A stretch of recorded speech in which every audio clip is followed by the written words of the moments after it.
Hello, everyone. I'm Charlie, and welcome back to the Premier League DraftKings Slate Breakdown. So, we got a three-gamer here. No major teams. It's a lot of the similar teams that we've had last weekend, interestingly enough. We've got Burnley again, we've got Newcastle again, we've got Sheffield United again. Makes it pretty interesting here. You can really kind of pick from anyone. There's no huge favorite, although Newcastle and Forest are minus odds. However, they're not like the minus 400, minus 500s that we've seen lately. So, yeah, really wide open slate. In terms of projected lineups for Sheffield United Forest, interesting that we've got Archer in and Arblaster and Hammer, who I hate when they play together, since you're never really sure who's going to take set pieces. It's been Hammer lately, and Osborne splitting with whoever the right-footed option is. For Nottingham Forest, man, now this is a team that's just had impossible set pieces. Last game it was a Danilo Hudson-Odoi split until Gio Reyna came on, and then he took. And it's just a mess. It's interesting, however, there's no Danilo in projected. Doesn't have an injury designation or anything, but they just don't have him starting for whatever reason.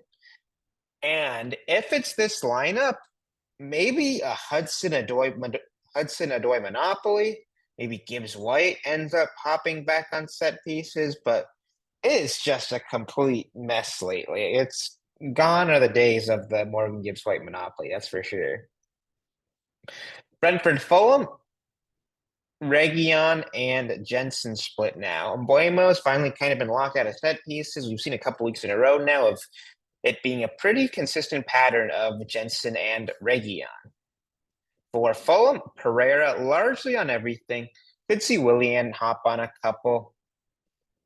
Just there, but like Palini, I think, took one last game. They're always kind of a little bit strange, but Pereira takes the most. Burnley Newcastle, Brune Larson Monopoly now. I feel confident saying that. He's kind of locked it down. It's been like a solid month or so of straight of him taking. And for Newcastle, this is another tough team for set pieces. Last game, Gordon took a couple, Lewis Hall took one, Bruno Guimaraes took one. So it's just a confusing situation there. Gordon should have, I don't want to say the majority, but he should have pull to take if he feels like it. Lewis Hall, though, definitely left-footed option and is not afraid to hop on a couple either.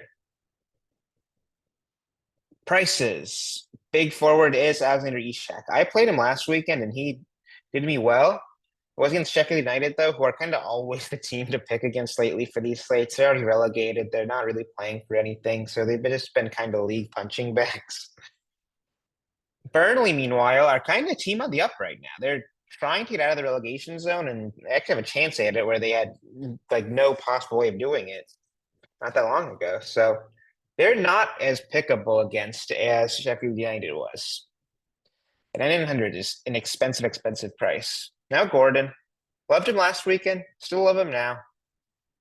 Like he takes corners, yes, but that's not where his true kind of real greatness lies. He has a ton of goal contributions, tons of key passes, tons of shots, tackles.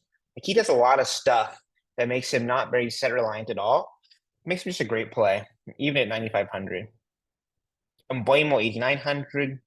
Without set pieces, he's just another ceiling piece. And with him being this expensive and not kind of as prolific as some of the other guys in his price range, makes him way more fade for me in cash and probably like a low owned GPP play that I'm not that into either. Now, Gibbs White 8,500. This for me is the decision for cash at least. Has not taken anything in a couple of weeks, has not stopped him from having a solid floor anyway. Sheffield United is a great matchup here. We've seen everyone pummel him lately. And although he's not a huge amount of sense on paper, I'm happy to continue to go back to Gibbs White. Hope he ends up getting his set pieces back at some point. And if he doesn't, he's got a great chance of getting a goal contribution here. I think he'll be super popular too. I'm super interested in Morgan Gibbs White. Tony, 8,400. Another guy who's just been just not in form recently. Dealt with that little niggling injury. Even before then, he was not really banging the goals quite like he was at the beginning of the year. Look at this. He was on such a run. Now, ever since then, he hasn't scored in look at how many games. But because of that, he's priced at 8,400. That is not that much. He's cheaper than Mbuimo, interestingly, and probably has a better chance of goal scoring. I haven't the odds exactly, but I'm sure he's probably the favorite to score in that game. So, and Tony, I'm kind of interested in that for GPP. For cash, I like my forwards a little bit more floor. Muniz, another guy who is now he's kind of the opposite of Tony. He's a guy that's just super hot right now, scoring a ton, getting a ton of floor. Like, look at this. He's not had a below 5 game ever from a striker, which is kind of crazy. It's a lot of fouls drawn, lots of shots.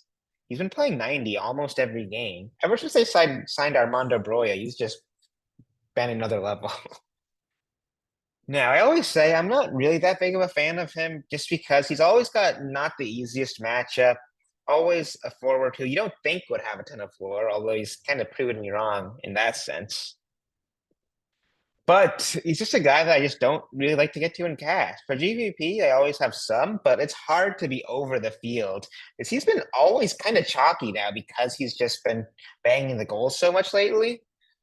And it's hard to argue against picking him, honestly. Lewis Potter, 8K, not interested in. Wisa, not interested in even if he plays. Hudson Odoi, he plays 90 almost every game. Pretty solid floor. Hudson Odoi's not a bad play. He might keep taking set pieces. Even if he doesn't, he's always had a solid floor anyway. I'm kind of interested in Callum Hudson-Odoi. I don't think I've ever played him in my life, but against Sheffield United, if there's a team to pick against, that's them. And I don't think that's that bad of a play. Bruno Larson, not really interested against Newcastle. Brereton Diaz, I love him. Never play enough. He always does well. So it might be. I'm gonna have some shares in GPP. I think not a cash play at all, but he'll be low owned. Nottingham Forest aren't that great. They're in a relegation battle basically, and I don't mind Brereton Diaz even at that expensive. I'm happy to play him just because I like him as a player. Willian 6,900. That's not that bad. A little bit of a worry for minutes, and there's some really nice forward options that are not that much more than him that I prefer. Elanga is 600. Nottingham Forest are not bad at all here to pick from. Like I can get behind any of them. Elanga, Hudson-Odoi, Gibbs White. Little stack of GPP, sure. But I don't mind Elanga. Same with Chris Wood, 6,300. He could have had like 3 goals against Man City. If you watch that game, he missed so many sitters. And I don't mind him either. Forest, all good to me. Don't love anything else really. Origi, if he plays 4,600, is almost a lock for that cheap. Dooney, I don't mind throwing into a flyer GPP build for 4K either. But yeah, there's some really nice top range options there. Makes it hard to want to go down. Caleb Wilson, though, 4,600. If he's in, was he projected? He wasn't, but if he's in, I'll happily go with that. He got a goal off the bench. I said I was going to play him last weekend if he started. I should have played him anyway, considering he didn't even need to score a goal. So I love Callum Wilson if he plays. I don't know. I'm kind of surprised he wasn't priced up a bit after scoring, even if he didn't start. So that's a great play. Midfielders, Pereira, he'll be popular. I could definitely see myself playing him too. On a slate like this, when there's not a ton of huge favorites and not a large slate either, it really opens the door for Pereira. Considering his ceiling of 9 can be enough here when it's not usually when there's like a minus 600 team that's going to score 7 goals or whatever. So Pereira, pretty interesting. He's probably the best strictly mid there is by some distance. Jacob Murphy. He's always a solid player. I like the fact Pereira's only 500 more than him. Just love that so much more. Same with Harvey Barnes. Both of those guys are sharing minutes with Callum Wilson too, which is a little scary. Gio Reyna, if he starts, he just gets subbed every game. Scares me a little bit. But taking set pieces against Sheffield United, I don't mind it, honestly. I don't think there's a Forest player who's a bad play here. Guimaraes. He was in my King of the Pitch build that won last weekend. I love him as a player. He's a hard to kind of predict DraftKings player because he's not like a conventional guy who's meta for DraftKings. He's not that guy who spams crosses in. He's like a winger who or a fullback who just abuse the cross system scoring matrix. But he just gets points in other ways. Fouls drawn, tackles, decent amount of goal contributions despite being a holding midfielder largely. At 70K though, he's probably fairly priced and he's all right, but not a lock or anything. Same with Jensen. Not a guy with enough ceiling for me usually, but sure for 6,500. Mid range is whatever for me. Harry Wilson, I never mind. I remember when he was 3K, like when was it? I think at the end of last season, I loved him. He like popped off. I haven't been the last day of Premier League, honestly. I can't remember. Well, all these games kind of blend together for me, but he's never a player I mind playing. And Osborne. Potential set pieces usually is good for an eight. Sure. Last man in, don't mind it. Same with R Blaster. If there's no Hammer, I really like R Blaster. He usually takes when there's no Hammer for sure. Lewis Hall, 3,500, was super chalky last game. I don't remember if I had him in my core or not, but I loved him. He was one of my most owned guys just because he's a set piece taker at this price, even if he's mispositioned. Happy to do that again. Like he'll be super popular in cash for good reason.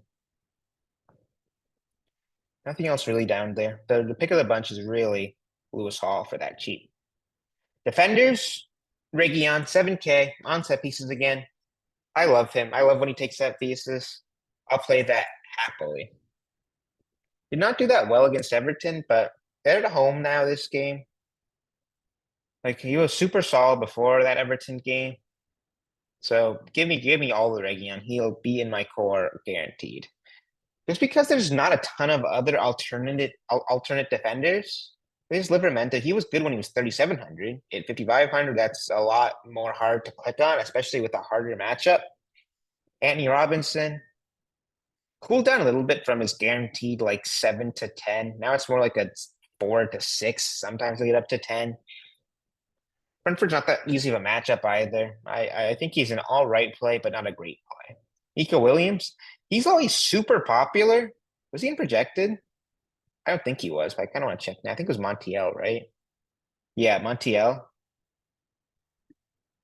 He's always super popular though. I would have played him if he had played. How much is Montiel? 3,900. That'll be popular against Sheffield United. Another not bad play. Another good Forest play. I've continued to preach about. Aina. A 10 against Man City, which is really hard to do for a fullback, especially on a team that just hoards possession. 4,400 is not that cheap though. It's probably fair. He's in play. Every Forest guy is in play. I'm finding myself saying.